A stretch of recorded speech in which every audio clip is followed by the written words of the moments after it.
So but as someone that's in tech and you work with all these tech people, where could you possibly see this? I know you're talking about blockchain contracts and all that, which is really fascinating too. That can revolutionize real estate, medical records, all that other stuff. But where could you possibly see this go? I'm going to give you like what I thought. Here's a humanitarian use case that I saw with blockchain. I thought was fascinating.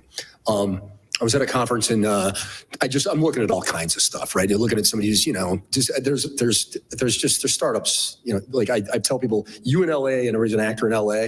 In Chicago now, it's like you go and your waiter's an entrepreneur. Like it's just like everybody's an entrepreneur. He's got their startup idea. So I'm at this conference and I see this guy.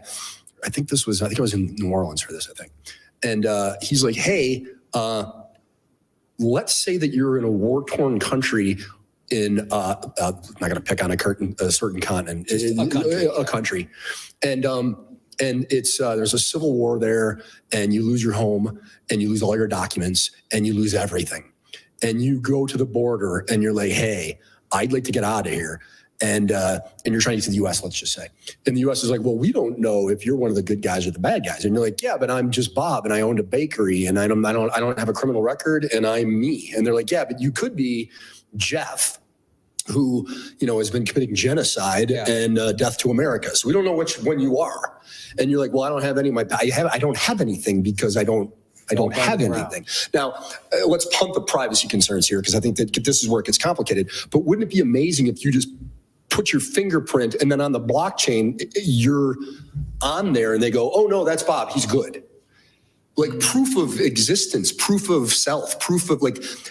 And not like clearly there's privacy concerns, and then do we start tracking people? Like we don't know enough yet how that'll shake out. But from just a pure humanitarian standpoint, you can kind of be like, okay, when something terrible happens, and we need to have like proof of life, proof of existence, proof of agency, whatever it might be, that you're like, no, it's there, and it's irrefutable, and it's public, and like I said, with privacy concerns. But now Bob's Bob. And Graham's Graham, and that's it. And to me, I thought that was like a really amazing sort of way to think about where this could go. And I know that, we've got a lot of things to figure out.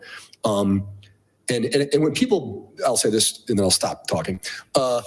When people start to be like, yeah, but then what about the privacy concerns? And what about this? And like, Bitcoin's bad because of that. I'm like, that's not, blockchain is not the problem there. Bitcoin's not, that's just a problem. Well, you and I are talking about this too. Like when people say, well, Bitcoin's been used for criminal activity and the US dollar never been used for crime. Yeah. And you know what? Used to be carrots used to be traded or tulips or cacao. In Latin America, it was cacao. Exactly. Cacao whatever it is, whatever has value that can be traded for, child pornography, human trafficking, drugs is going to be used to trade for those things. And actually, there's great evidence. It was, what was it, a year or two ago, when there was the hack. They hacked a pipeline or something like that. Yeah. Mm-hmm. And the way they caught the guys was because they used Bitcoin, and it's very traceable. Right. Because there wasn't, duffel bags full of US cash that they stole that you can never find. Right. It was actually, and now as Bitcoin becomes more institutionalized, you can track, there's a signature for every coin out there, every piece of Bitcoin that's ever been purchased. Yep.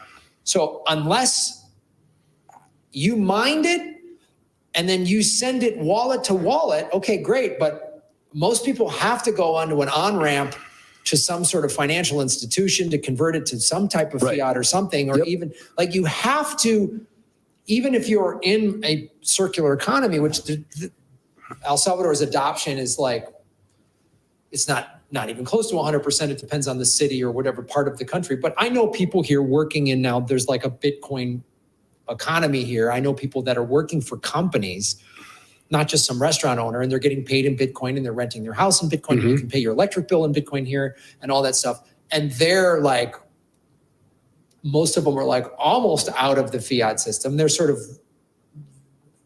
unique because El Salvador is the country that legalized it. But even they're they paid their gas bill. They paid their taxes in Bitcoin to the El Salvadorian government, so that's tracked. So that's the thing of like, it isn't this thing that's just used for criminals. No, like, not at all. it's just a stupid argument to make that like, man, it's used for bad things. Okay, well, so is a screwdriver. Like, what in the world are you talking about? But cars. Well, yeah, it's just people have been abducted in cars and trafficked in cars, and cars have been used to deliberately smash things. So we're going to outlaw. We're the cars. Yeah.